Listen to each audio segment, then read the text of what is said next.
Brasil, se especializó en vivienda y desarrollo urbano y obtuvo un posgrado en diseño y desarrollo en la Universidad de Land, Suecia. Trabajó en organismos públicos, en programas de urbanización de favelas y en políticas de vivienda social. Luego en el Ministerio de Cultura como director de infraestructura y durante 2012 y 2013 se desempeñó como superintendente de Cultura, Comunicación y Eventos de la Autoridad Olímpica Pública como parte de la organización de los Juegos Olímpicos Río de Janeiro 2016. Actualmente es asesor técnico en un Habitat, programa de Naciones Unidas para los asentamientos humanos para la región latinoamericana y del Caribe. Iliana Miñaki es arquitecta, máster en urbanismo y ordenamiento territorial por el Instituto de Urbanismo de París, Universidad de París 12 y especialista en planificación urbana y regional por la FADO Cuba.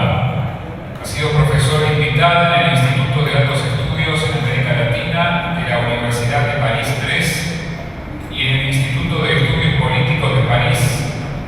Es profesora e investigadora en la FADO Cuba, directora del programa Urbanismo y Ciudad en la Secretaría de Investigación de la FADO y miembro de las comisiones técnicas asesoras de la Secretaría de Ciencia y Técnica de la UBA. En su actividad profesional ha participado como consultora en la actualización de planes urbanos y de ordenamiento territorial en varias municipalidades del país y ha sido asesora de la Honorable Cámara de Diputados de la Nación en temas de su especialidad. Actualmente se desempeña como profesora de posgrado en la Maestría de Gestión Ambiental Metropolitana de la FADO Cuba, la Maestría de Políticas Ambientales y Territoriales de la Facultad de Filosofía y Letras de la UBA y el Flaxo, Argentina. Es autora de numerosos artículos científicos sobre urbanismo, desarrollo urbano y gestión ambiental publicados en revistas nacionales e internacionales y ha participado como expositora y conferencista invitada en más de 50 congresos nacionales e internacionales. Es miembro de la Red Iberoamericana de Investigadores sobre Globalización y Territorio y de la International Society of City and Regional Planners, ISOCAR. En la actualidad es consultora en temas de su especialidad. Conferencia: los problemas del hábitat en las ciudades latinoamericanas. Quedan ustedes con los disertantes.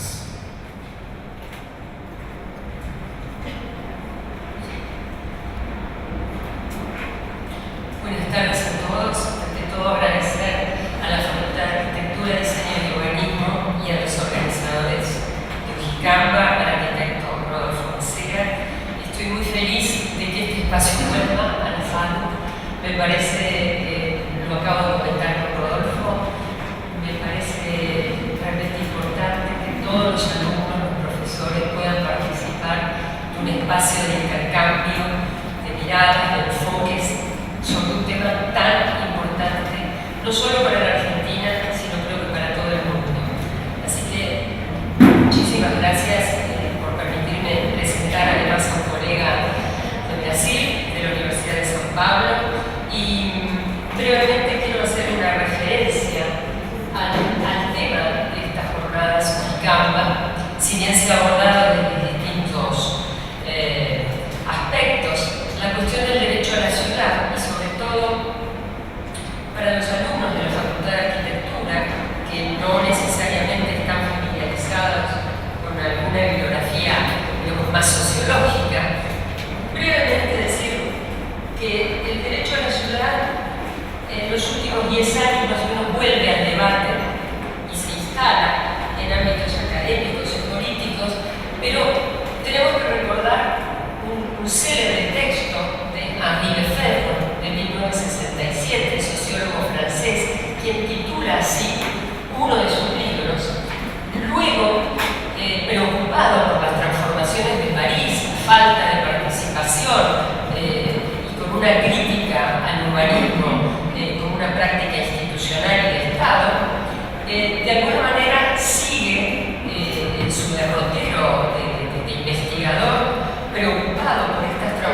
observaciones en otro libro célebre, La Revolución Urbana, del año 1970. Más adelante, en su libro La Producción del Espacio, de 1974. Y resulta interesante mencionar que en el año 2012, otro gran teórico, David Harvey, geógrafo inglés, publica un libro que de alguna manera hace un juego de palabras que se llama Ciudades Rebeldes, del derecho a la ciudad a la revolución urbana, tomando estos dos títulos de las obras de Henri Lefebvre. Entonces me parece que la cuestión del derecho, el derecho a la ciudad, entendido como un derecho colectivo, y las dificultades que encontramos en concretizar ese derecho, es decir, que se cumpla, que tenga, además de estar en los artículos de nuestra Constitución Nacional y en el artículo de la Constitución de Nacional y en buena parte de las constituciones de América Latina, me parece que indagar las formas en que ese derecho a la ciudad, que incluye el derecho a la vivienda, a una vivienda digna, como lo plantea nuestro artículo 14 bis en la Constitución, me parece que sí hoy nos va a presentar este panorama sobre América Latina, qué caminos hemos recorrido, dónde estamos, y seguramente nos va a dejar unos cuantos interrogantes para, no solamente para reflexionar, sino también para pensar colectivamente con todos ustedes en el proceso de formación y aprendizaje. Así que dicho esto, le doy la palabra a Sid y bienvenido. Gracias Liliana y gracias a todos. Primeramente agradecer la invitación hecha por la universidad a la Oficina Regional de Latinoamérica y Caribe del Programa de las Naciones Unidas de los Derechos Humanos. Agradezco en nombre de mi director regional, Eric Velázquez, que no pudo estar con ustedes esta tarde.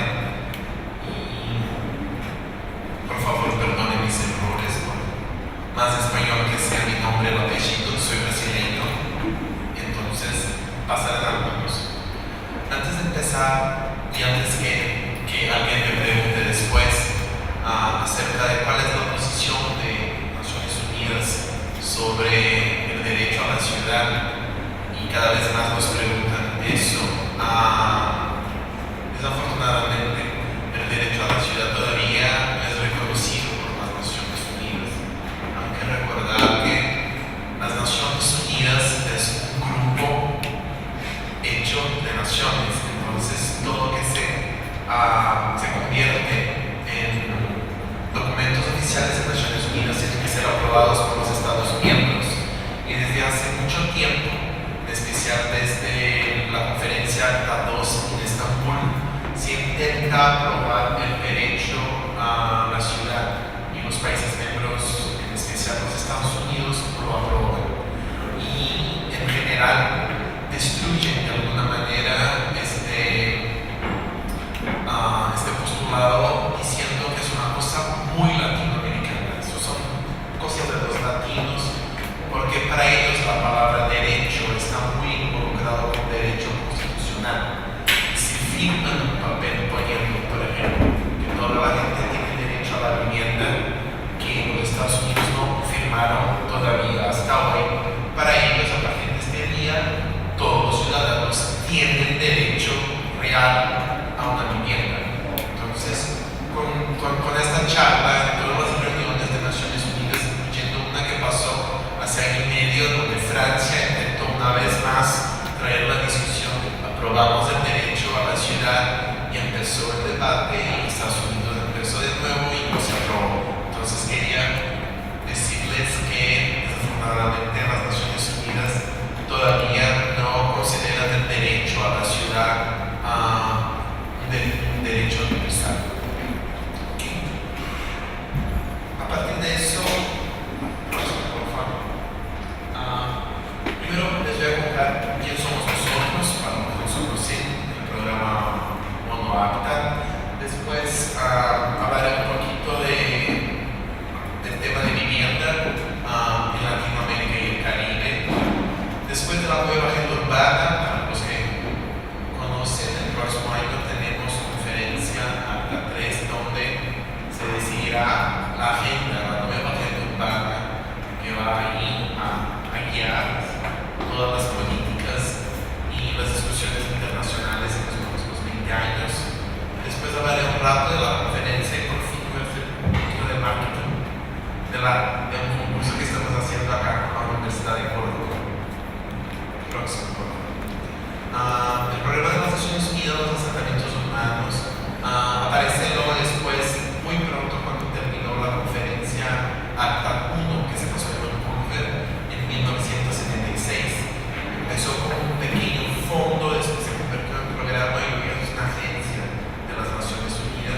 el desarrollo urbano y social, económico y ambientalmente sustentable, con el objetivo de brindar vivienda adecuada para todos.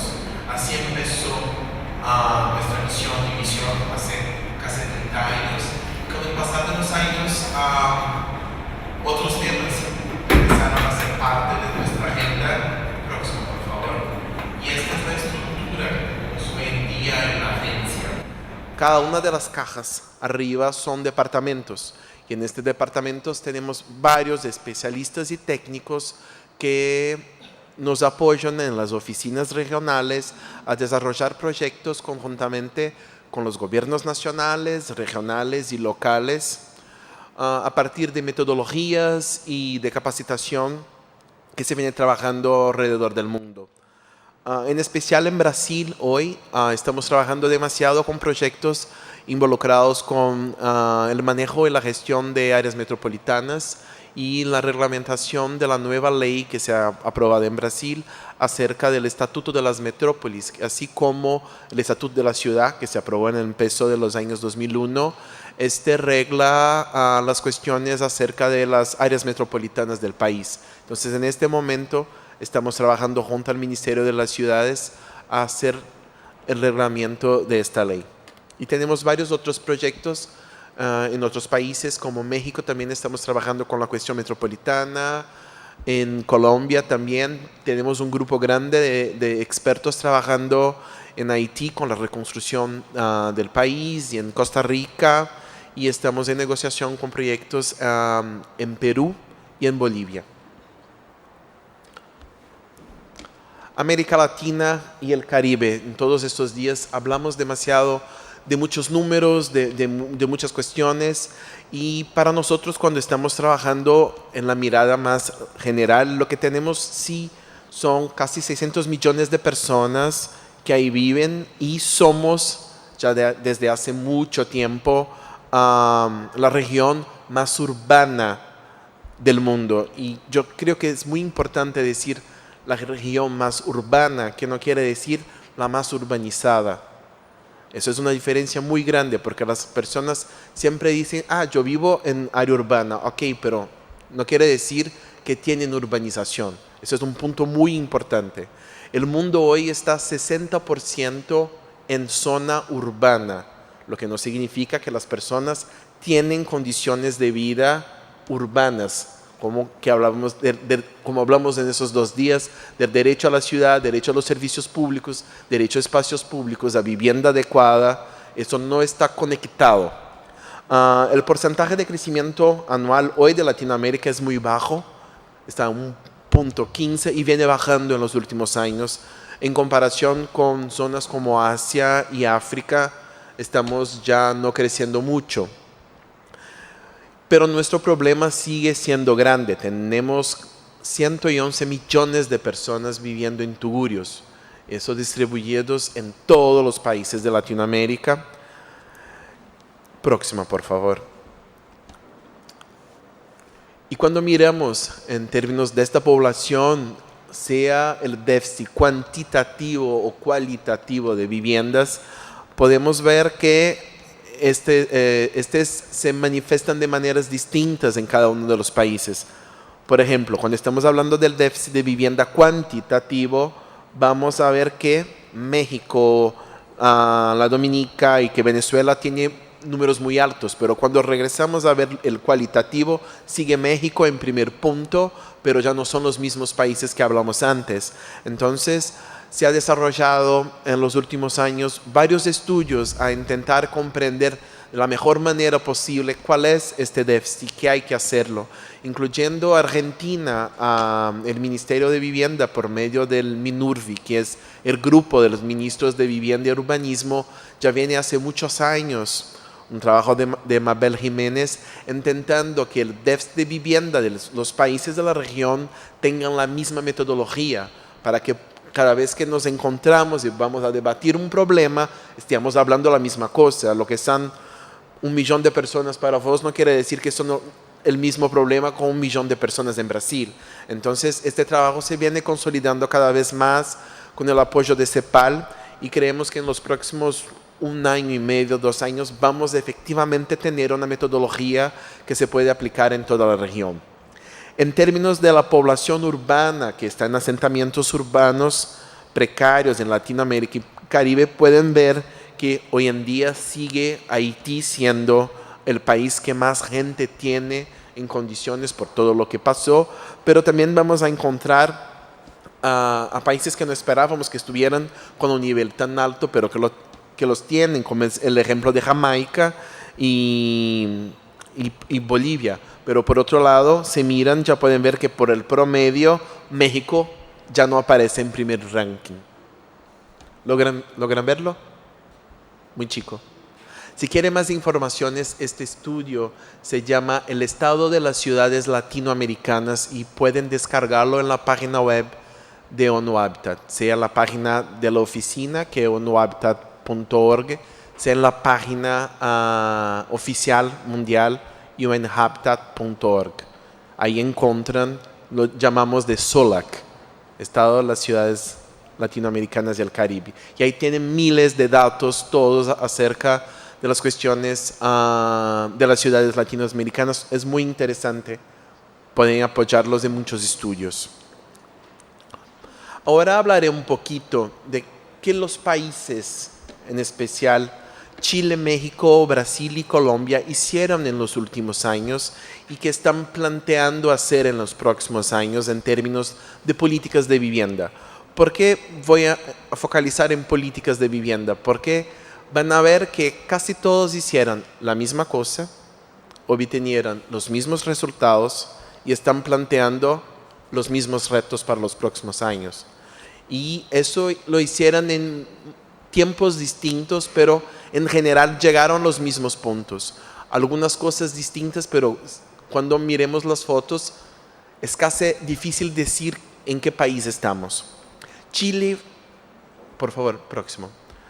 Chile fue que empezó primero, ya al fin de los años de dictadura que todos nuestros países pasaron, fue lo que empezó a construir una política más masiva de vivienda social, y la idea era construir vivienda a través de subsidios, y entonces se convirtió en un ejemplo a muchos.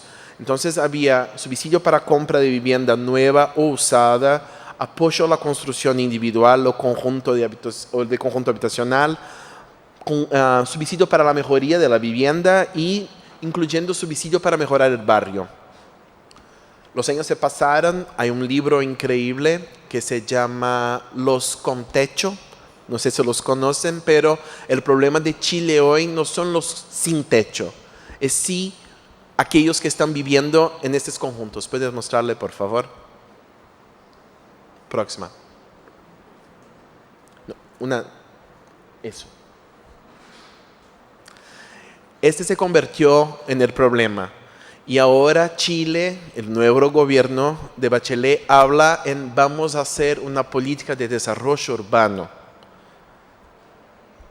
Exactamente para solucionar este problema, que podemos decir de alguna manera que sería la ausencia total de ciudad, porque son puras viviendas lejanas en las periferias de la ciudad, sin ningún servicio, y que muchos países buscaron como experiencia para hacer sus políticas años después.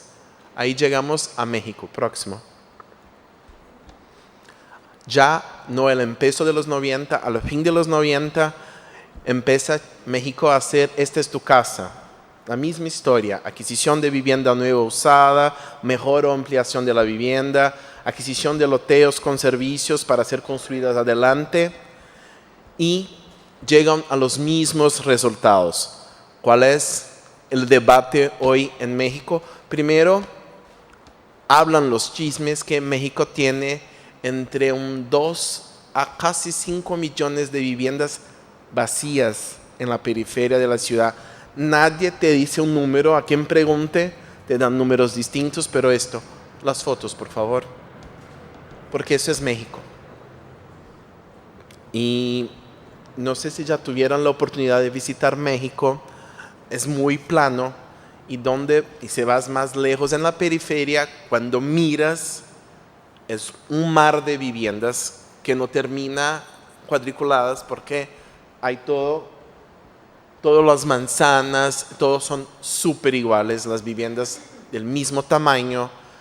Yo siempre hablo que si llegas borracho a la casa, suerte, que la tequila, entonces cuidado.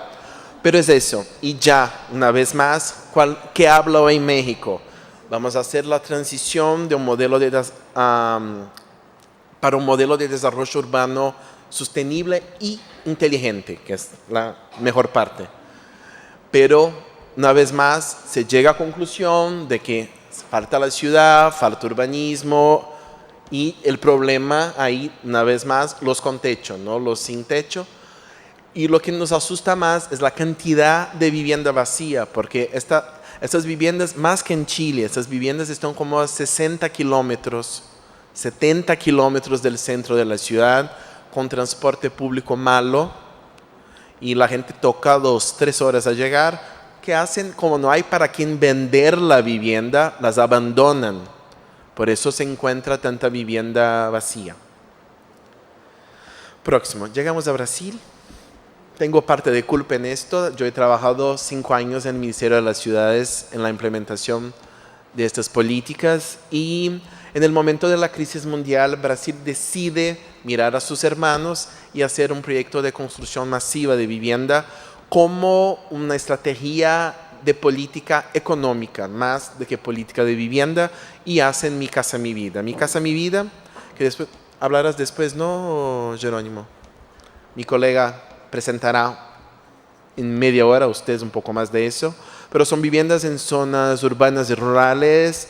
Hay vivienda para los movimientos sociales, y la propuesta de las 2 fases iniciales era producir 3 millones de viviendas en el país, con subsidios que van desde 0 a familias con 0 o 10 salarios mínimos. Para las familias de muy baja renta hay todo un subsidio, las personas pagan 50 reales al mes, y el subsidio es muy alto, pero la calidad de que se produció, fotos por favor, no es muy distinto de que lo vimos en los otros países, o de que Brasil tenga producido en los años 60 y 70 mientras estábamos bajo los gobiernos militares. Entonces, a los arquitectos molesta un poco eso. Se discute ahora una nueva, de la fase 1 para la fase 2, ya cambiaron muchas las reglas para evitar cosas como esa. Y de la fase 2, ahí llamamos la academia y todo, los movimientos, a tentar arreglar. Para la fase 3, que se lanzó hace poco tiempo, una vez más se cambian las reglas para hablar de conjuntos con escala no tan grande, calidad de los proyectos arquitectónicos y urbanísticos, equipamientos sociales, espacios públicos y en especial inserción urbana. A ver, quizás en el próximo Ujicamba venga con fotos mejores. Y hablaré ahora, siguiendo en Brasil, siguiendo con la línea de vivienda, pero hablando de mejoramiento de barrios, el trabajo que se hizo con los 3 niveles de gobierno conjuntamente trabajando en la ciudad, que se llamó el Programa de Aceleración del Crecimiento PAC Favelas, que tenía como bases la mejora del acceso por medio de la abertura de carreteras, integración con el transporte público existente en la ciudad, con el metro y los teleféricos colombianos, ahí llegaran. Producción de nueva vivienda, construcción de equipamientos y servicios públicos, la construcción de espacios públicos. La foto, por favor. Este es el complejo del Alemão. Creo que ya han oído muchas historias que pasan a veces en el noticiero internacional, en general involucrados con crímenes, violencia o cosas así, pero intentaron de alguna manera reconstruir el territorio. No llegaron tan lejos, pero sí hubo un incremento en la mejoría de la calidad de vida de las personas, en especial en la manera como accesan sus viviendas. Y un poquito también con el incremento de los servicios y... ¿Me escuchan? Sí. Públicos. ¿Y dónde ha venido esta inspiración? Próximo, por favor. La estrella que ya hablaron ayer. Medellín. La más gran diferencia que hay. ¿Puedo cambiar para eso?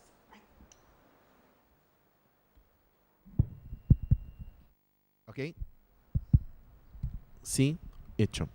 La más gran diferencia que hay entre el ejemplo de Medellín y Río es que Medellín hay una super inversión en proyectos de arquitectura y de diseño urbano que ya no pasa tanto en los proyectos de Brasil. Y además hay una calidad de las obras que se hacen ahí, de los servicios, que no es común en obras públicas, en especial de vivienda social.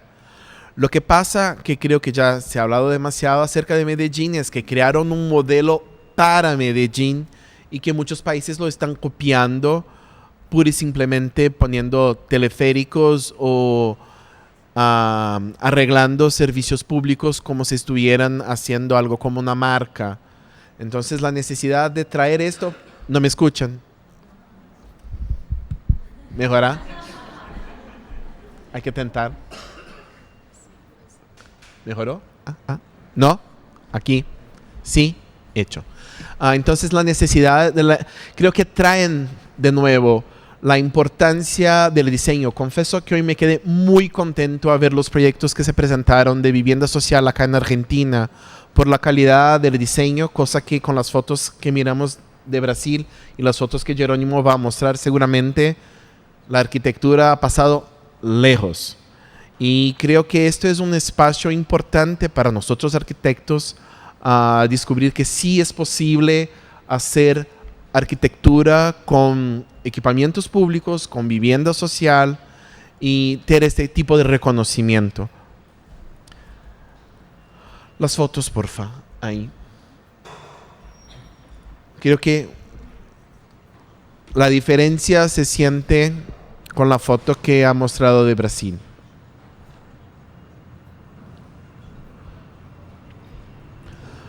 Bueno, después de tantos ejemplos de lo que se hizo en la región en los últimos años, ya hace ahí como unos 4 o 5 años en especial, después del Foro Urbano Mundial en Río, que el tema fue el derecho a la ciudad, fue una pelea dura con Naciones Unidas para lograr tener este nombre en el foro. Se empieza a debatir qué ciudad queremos nosotros, cuál es la ciudad que tenemos hoy. Puede pasar el próximo, por favor. Y ahí se vienen 1000 discursos acerca de un cambio de paradigma para que tengamos una ciudad más compacta, que todos hablan hoy en día, una ciudad conectada, integrada, inclusiva y muchos ainda incluyen sustentable. Y ¿cómo hacerlo? Entonces ya hace un par de años que nuestros expertos vienen haciendo pequeños estudios y pequeñas charlas y encuentros a debatir qué ciudad es esa. Y mientras acercamos de la conferencia APTA 3 que va a definir la agenda de nuestra agencia y de todas las Naciones Unidas en términos de la cuestión urbana, planteamos la idea de que necesitamos sí de ciudades más compactas, más que esto esté con base en la infraestructura que esté disponible para eso. Entonces tenemos que hacer una optimización de la densidad demográfica de las ciudades y también de la densidad económica, a ver lo que es posible. No sé si han visto, pero París hace poco tiempo, en los barrios que tienen más densidad, empieza un trabajo de mejoría del espacio público. Entonces empiezan a cerrar calles para que ya no tengan muchos altos, a poner ciclovías, a abrir pequeños parques y a trabajar, porque en un área ya muy densa lo que faltaba de calidad, y estamos hablando de París, era espacio público. En general, al revés, en los países latinoamericanos, en especial en los centros, los cascos viejos, de que tenemos buen espacio público, tenemos infraestructura y vivienda vacía o edificios que pueden ser remodelados. Entonces hay que poner un poquito de atención cuando quedamos hablando. Sí, vamos a compactar las ciudades, vamos a evitarlas, pero tenemos que pensar en qué ciudad compacta queremos nosotros y con cuál cualidad. Es importante en este pensamiento minimizar los costos de transporte público y que la gente tenga acceso fácil, no solamente a su trabajo, que no es la única cosa que hace la gente en la vida, pero también a servicios públicos y que esos servicios públicos sean de calidad. Hay que optimizar el uso del suelo y me venía, no sé si porque estoy con Iliana a mi lado, me viene París a la cabeza de nuevo, pero hay barrios en París que son 100% exclusivos de vivienda y todos nosotros tenemos estos barrios en nuestra ciudad. París empieza a quebrar con esta regla en este barrio y más que eso, más de que mezcla de vivienda con servicio, está hablando de mezcla de renta.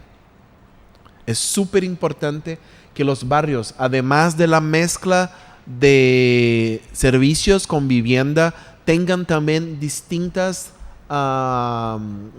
personas con salarios distintos y que pueda crear una mezcla de gente, más de casa y de vivienda.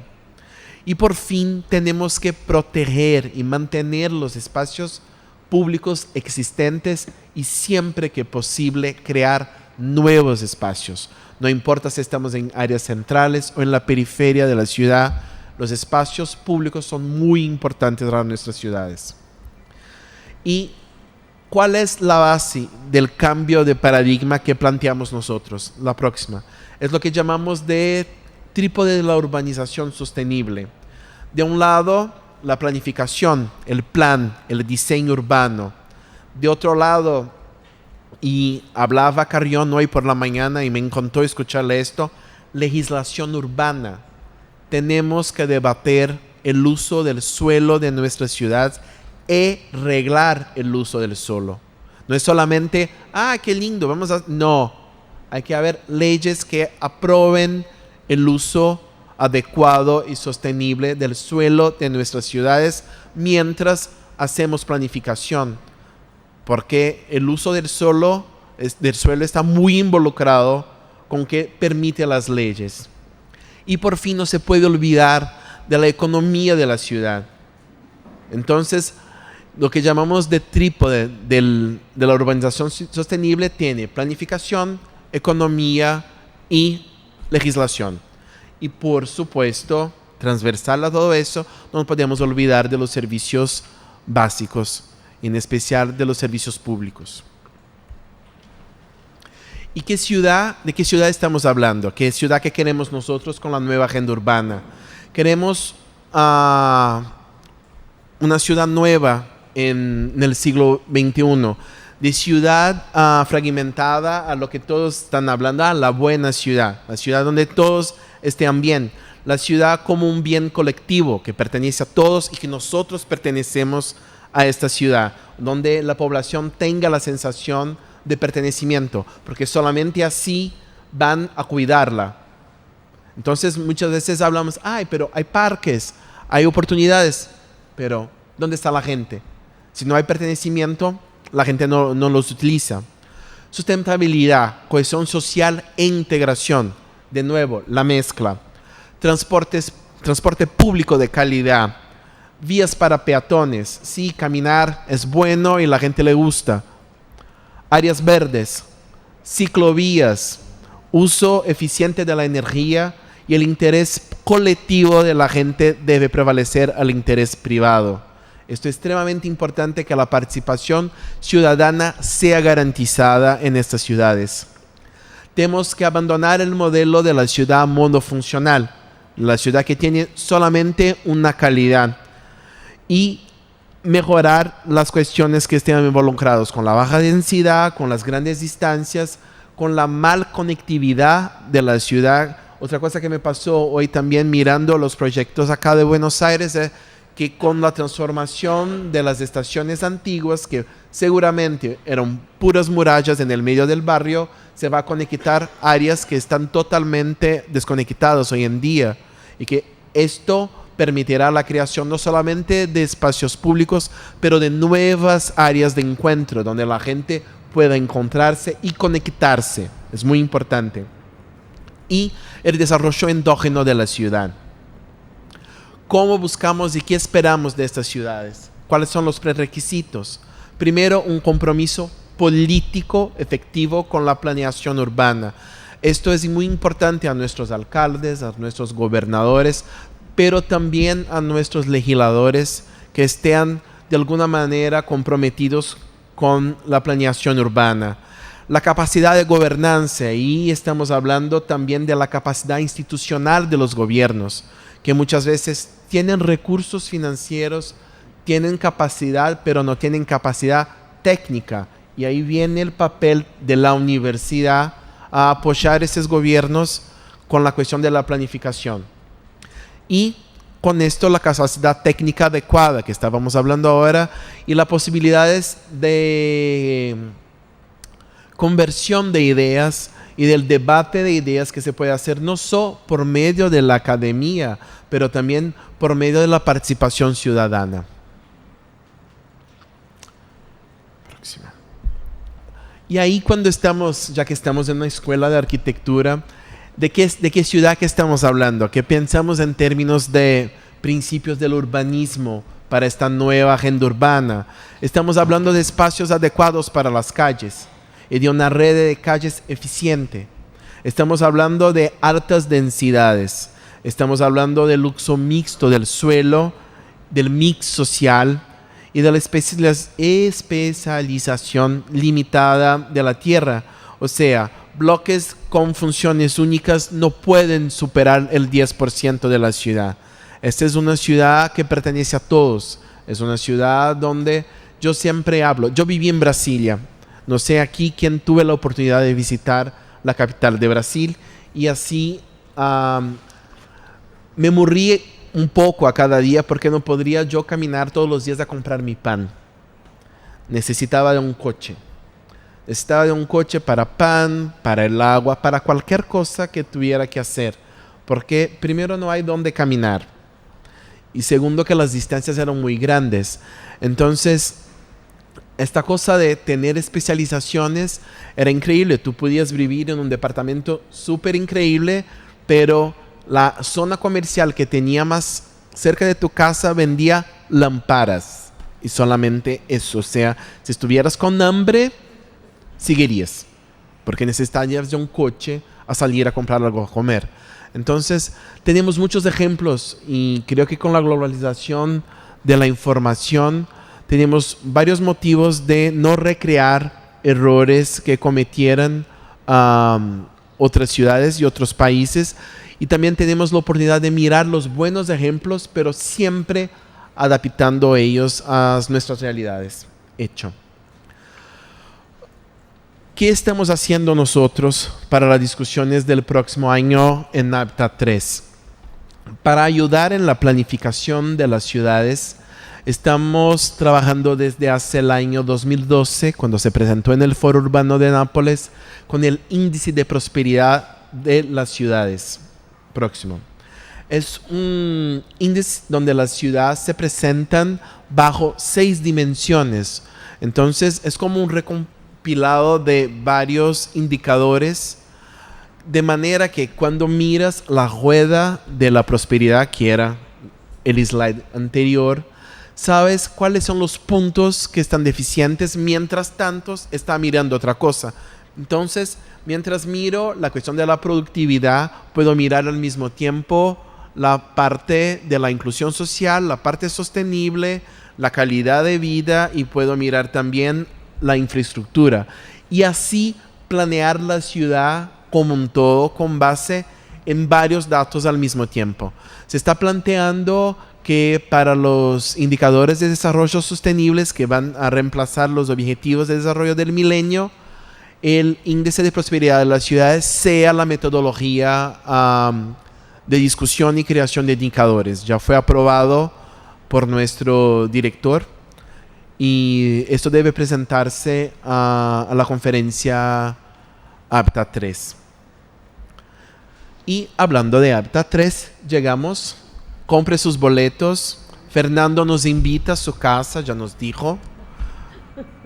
Está todo listo, ¿no, Fernando? Hoteles, el aeropuerto, la ciudad. No, pero va a ser increíble.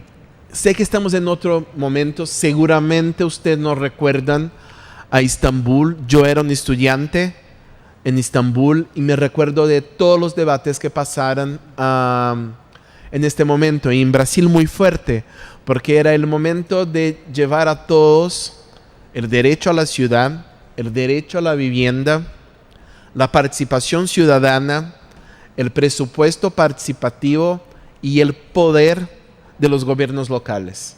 Entonces hubo una movilización de todas las partes, de estudiantes, de maestros, de gobiernos, de alcaldes, de pensadores que producieran miles de documentos para regalar a sus gobiernos, porque hay que recordar que la conferencia APTA 3 es una conferencia del sistema de las Naciones Unidas, o sea, quien tiene derecho a sentar en la silla es el presidente o la presidenta de la República, pero pasa un montón de eventos paralelos donde se hace pura presión para la aprobación del documento final y esperamos que Quito nos reciba de la misma manera que nos recibió Estambul hace 20 años, para que estas discusiones paralelas inspiren a nuestros gobernantes a aprobar una nueva agenda urbana, sí, quizás con el derecho a la ciudad, con más participación, con empoderamiento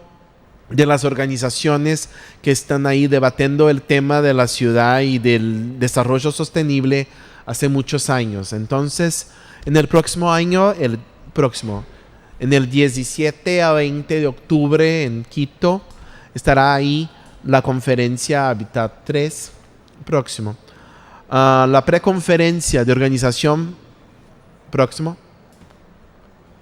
Uno más. Pasó la semana pasada en Nairobi. Entonces no tengo idea de qué pasó. Ganas de llegar a la oficina a saber. Parte de las discusiones que estaban pasando es que como el tema de la conferencia pasó a ser desarrollo urbano sostenible, los países africanos y algunos países asiáticos preguntan ¿y qué pasa con las áreas rurales del mundo? Entonces no sé cuál fue el debate en la semana pasada, a ver si mantuvieran en el nombre desarrollo urbano o se vio desarrollo sostenible. La próxima preconferencia pasa en Jakarta, en Indonesia, en el julio de 2016. Y en este momento el gobierno de Argentina está preparando, si ya no lo terminó, el diagnóstico del país. Por nuestra indicación, hubiera que tenerse hecho de manera participativa, con la construcción de un consejo para debatir esto con la sociedad y ahí llevar el documento a la organización de la conferencia. Con el documento de cada uno de los países de Latinoamérica, nosotros, con el apoyo de CEPAL, vamos a escribir el documento regional. Mientras tanto, ya empieza en los bastidores la construcción del documento que va a ser firmado en Quito en el próximo año. Entonces, en estas conferencias pasan miles de eventos paralelos y son en estos eventos paralelos que surgen las cuestiones que seguramente van a estar en el documento. Entonces, si pueden, busquen información con el gobierno nacional acerca de este documento, a saber si ya lo entregaron, qué hay en este documento y qué falta en este documento.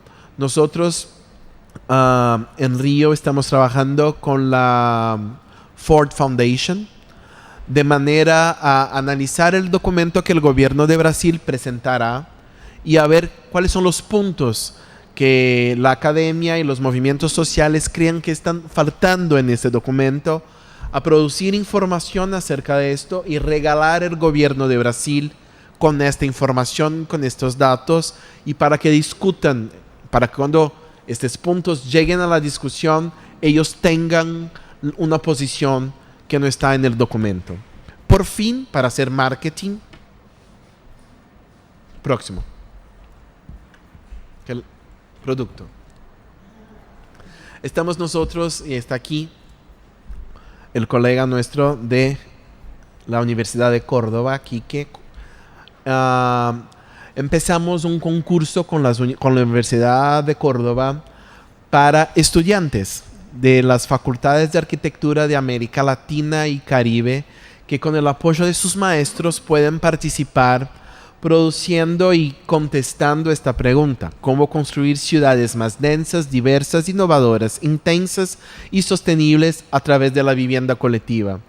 La idea general del concurso es que por medio de un trabajo que estén desarrollando en la universidad, este sea el trabajo que nos van a entregar, y que esta discusión se pase adentro de la universidad con sus maestros, con sus colegas, y a ver qué la vivienda colectiva puede traer y puede hacer para contestar estas preguntas. Tienen ahí la página web del concurso. Próxima, porfa. El lanzamiento oficial se hizo hace pocos días en Córdoba. Ya está ahí las inscripciones abiertas desde el marzo. El cierre es noviembre de este año, o sea, hay mucho tiempo, pero no demasiado, para que se preparen y que busquen información y que sepan lo que es posible y a ver que participen. La idea es que los resultados de este concurso se lleve a la conferencia Habitat 3 en Quito. Cualquier duda que tengan, por favor, hay en la página web una parte donde pueden preguntar, y nosotros, que somos el equipo técnico, no somos los jurados, aquellos que van a la fiesta, estaremos en nuestras computadoras contestando cada una de las preguntas y esperando poder ayudarlos a que participen. Hablen con sus amigos que estudian también arquitectura, sea acá en Buenos Aires o en otros países, para que también participen. Muchísimas gracias, y espero tener compartido un poquito con ustedes lo que hacemos nosotros, lo que estamos planteando en nuestra oficina, que es mucho más de lo que hablé, pero si necesitan más informaciones, próximo, por favor. Ahí está mi correo. Escriban si quieren más informaciones del índice de prosperidad de las ciudades. Hay varias publicaciones en nuestra página web, los puedo enviar. Hay videos, hay toda una parte de capacitación acerca de planificación en nuestra página, que es bueno que miren, que están ahí nuestros expertos, los creadores de las metodologías, hablando en general en inglés, pero hay algunas cosas también en el español, porque el español es un idioma oficial, por eso hablo español. Hay que tenerlo ahí para trabajar en la oficina, y lo que quieran estemos a la disposición, y que se vayan a Río, nos visiten. Nuestra oficina es una bellísima casa de Lucio Costa, todavía en estilo colonial, antes de la inspiración del moderno. Gracias.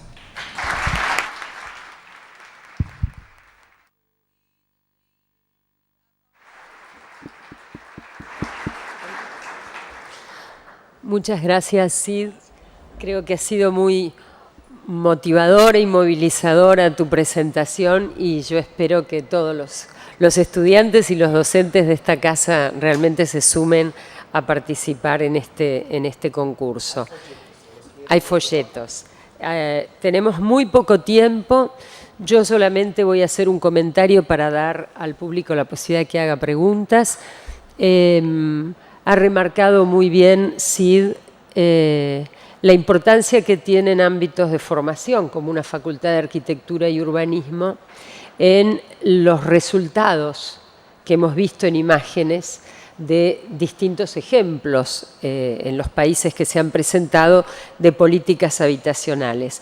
Es decir, que nosotros tenemos que asumir como responsabilidad que producimos espacio social y que tenemos una responsabilidad, además de profesional, en el sentido del manejo de un oficio, una responsabilidad ética.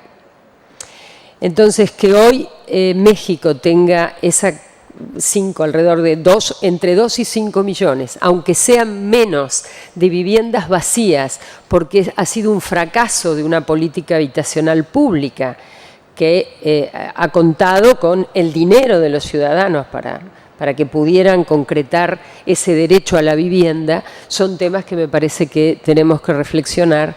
Y otra vez, la arquitectura entendida como una práctica social, el urbanismo y toda la carga que tiene ideológica, es decir, cómo nos posicionamos frente a esta problemática desde un punto de vista filosófico, ético, pero también ideológico-político. Es decir, de profesionales como nosotros salen estos resultados de políticas públicas. Y por eso creo que este trípode del que nos ha hablado Sid, sobre la necesidad de contar con planes, de contar con legislación, de entender esto en el marco de la economía urbana en la que nos toca actuar, conocer con cuántos recursos contamos y si no, cómo obtenemos esos recursos. Y por supuesto, las redes de infraestructura, creo que esto son temas que habitualmente se nos presentan de forma sectorial en la formación y en la práctica de un taller, pero tenemos que empezar a conciliar en la tarea y en la práctica cotidiana. Yo abro entonces, agradezco nuevamente a Sid su muy buena presentación y si hay preguntas, aquí estamos.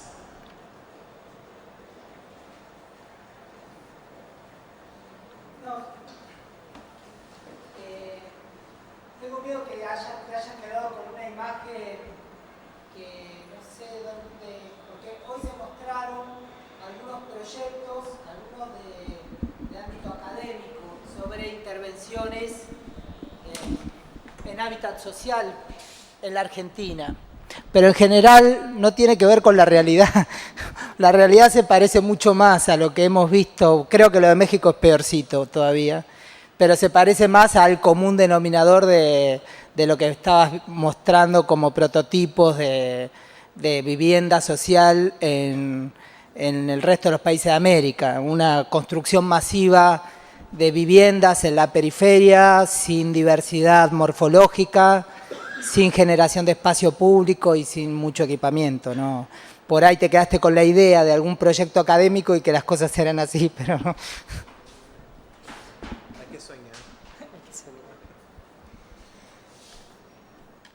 ¿Otra pregunta?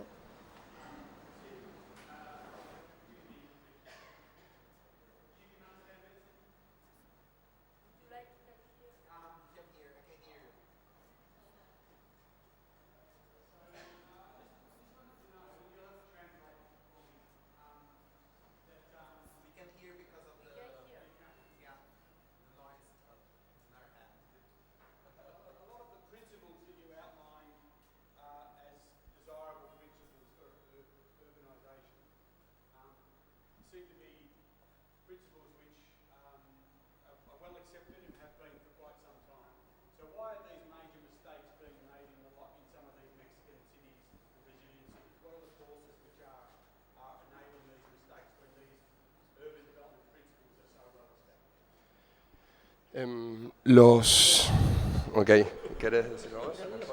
Gracias. Tricky, your question. They pay my salary. Pregunta que hizo él es ¿por qué además de todos los principios que tenemos nosotros, los países siguen haciendo los errores que yo mostré en las fotos? Yo le dije que la pregunta era mala porque los países pagan mi salario. Sí, es verdad. No, lo que pasa para mí es muy claro. Por eso que cuando hablamos de los requisitos está la voluntad política. Hay que tener voluntad política, hay que querer. Creo que en los últimos años los países han sido inspirados por la crisis económica y descubrieron como una fórmula momentánea de que construir vivienda mantiene la economía calentada. Entonces siguen creando empleos. Estamos en la parte del mundo donde todos sueñan con una vivienda. No tenemos políticas del alquiler social. La gente quiere comprar una casa. no importa. Tanto que creo que ayer mostraron que la gente que tiene renta alta y que vive de alquiler es un nada, porque el sueño de todo latinoamericano es comprar una casa. Entonces creo que esta mezcla de solucionar la cuestión económica del país con la cuestión del sueño de la vivienda, que es la más gran promesa que un presidente o un alcalde puede hacer y hacer el mundo sonreír, fue la receta que encontraron muchos para la crisis. Pero creo que si antes les tocaba 10, 20 años a venir tesis de doctorado a decir que habían cometido errores, hoy en 15 minutos en seminarios, en escuelas de arquitectura, con internet y con artículos de internet, se destruyen buena parte de esas políticas. Entonces, al mismo tiempo que están cometiendo los errores, están en sus oficinas buscando las soluciones porque saben que si no solucionan muy pronto, su vida política se termina. Creo que es por eso que Brasil está adentrando a la fase 3 de Mi Casa Mi Vida y arreglando la fase 1 y buscando hacer que la 3 sea distinta. Nuestro rol como agencia de Naciones Unidas es exactamente quedar mostrando los slides diciendo, este es el urbanismo que esperamos que ustedes hagan. Si quieren ayuda, acá estamos. Trabajamos juntos para hacer la vida de las personas mejor, pero hay que tener voluntad política para hacerlo. De otra manera, creo que es imposible. Creo que no tiene para... Did you get that? Okay, I'll talk to you later. No tiene auriculares. Sí. Respecto de los demás países de la región, ¿qué ha pasado que no los escuchamos? Yo creía que hablar de Argentina... No, lo que pasa es que en general todos lo están haciendo la misma cosa. Estamos terminando, sí es verdad, estamos terminando un estudio que estamos haciendo junto a CEPAL como un diagnóstico del déficit de vivienda. Y ahí cuando miras lo que están haciendo los países para solucionar el déficit cuantitativo y el cualitativo, 80 y pico % de las políticas están trabajando con el cuantitativo. Los países no trabajan con el cualitativo. Por eso que te digo de nuevo, descubrieron la receta de cómo mantener la economía y hacer las personas felices. Y se olvidaron un poco de que habían hecho eso en los 60 y los errores que cometieron.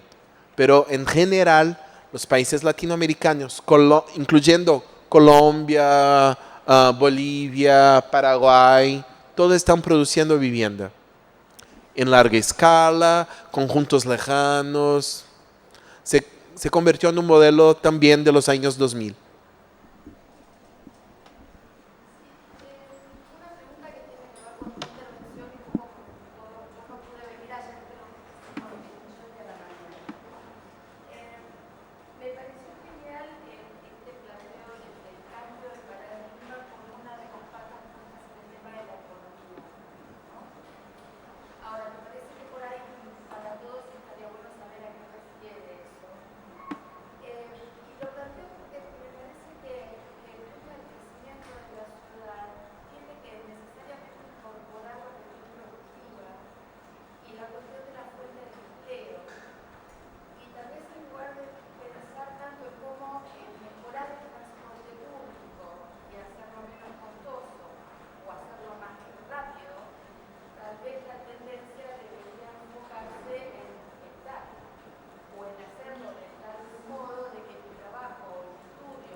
La misma cosa. No, estamos hablando de la misma cosa. Lo que creo que es importante en el trípode es que la planificación y la legislación tiene el poder económico. O sea, cuando creo una nueva urbanización, tengo la posibilidad de traer con eso economía. Y en general la gente se olvida. Piensa, porque cuando hablo de economía estoy hablando no solo de la posibilidad de comprar comida, pero alguien tiene que venderla. Entonces estoy hablando de trabajo. Si estoy hablando de trabajo, seguramente va a haber allí una tienda, quizás una escuela, una cancha. Y ahí sí estamos hablando de economía. Pero en nuestra planificación hay que prever espacio para eso. Y la legislación tiene que dejarme hacerlo. Por eso poner la economía conjuntamente. Porque además lo que pasará va a ser la economía informal, que muchas veces soluciona pero no soluciona el problema. ¿Y por qué no crear nuevas centralidades? ¿Por qué no crear nuevos flujos? Estamos nosotros trabajando 5 segundos con una metodología llamada SMART, que es una metodología de desarrollo urbano orientada por el transporte. Entonces, ¿qué haces? Pone un plan y pide a los ciudadanos de este barrio que te digan dónde quedan los centros, los puntos más importantes de este barrio. Y ahí empieza, aquí es el hospital, la escuela, el mall. Después les pide para mirar bajo la mirada del transporte público cuáles son los puntos más accesibles. En general, estoy hablando de una realidad de Brasil que tuve la oportunidad de ver, donde está la escuela no es donde está el transporte público. Entonces, hacer la planificación, sea del transporte público o del desarrollo o del redesarrollo de esta región, bajo esta mirada, con participación ciudadana, puede cambiar todo un flujo. Se cambia la mano de una calle, se cambia el punto final de un bus, que debería estar cerca de la escuela, del hospital y no a 5 cuadros en el medio de la nada. Entonces es eso. Y este poder tenemos nosotros. Porque somos nosotros los técnicos que vamos a estar en la mesa de las alcaldías o de las oficinas pensando. Y tenemos que pensar con la mirada no solamente nuestra, porque pasé 5 o 10 años en la oficina, en la academia. No, tenemos que pensar como primero técnicos, pero técnicos que son ciudadanos. No es porque yo camino para mi trabajo que cuando voy a hacer un plan pensaré que todos caminan. Hay que pensar en todas las maneras y todas las formas y hay que escuchar. La principal cosa que nosotros arquitectos tenemos que hacer un proyecto es hablar y no con nuestro cliente, con las personas que son impactadas por nuestros proyectos. Esto es desarrollo urbano. Gracias. Muchas gracias. Muchas gracias, Sid. No se vayan. Tenemos una excelente mesa ahora y creo que vamos a seguir con este debate. Gracias.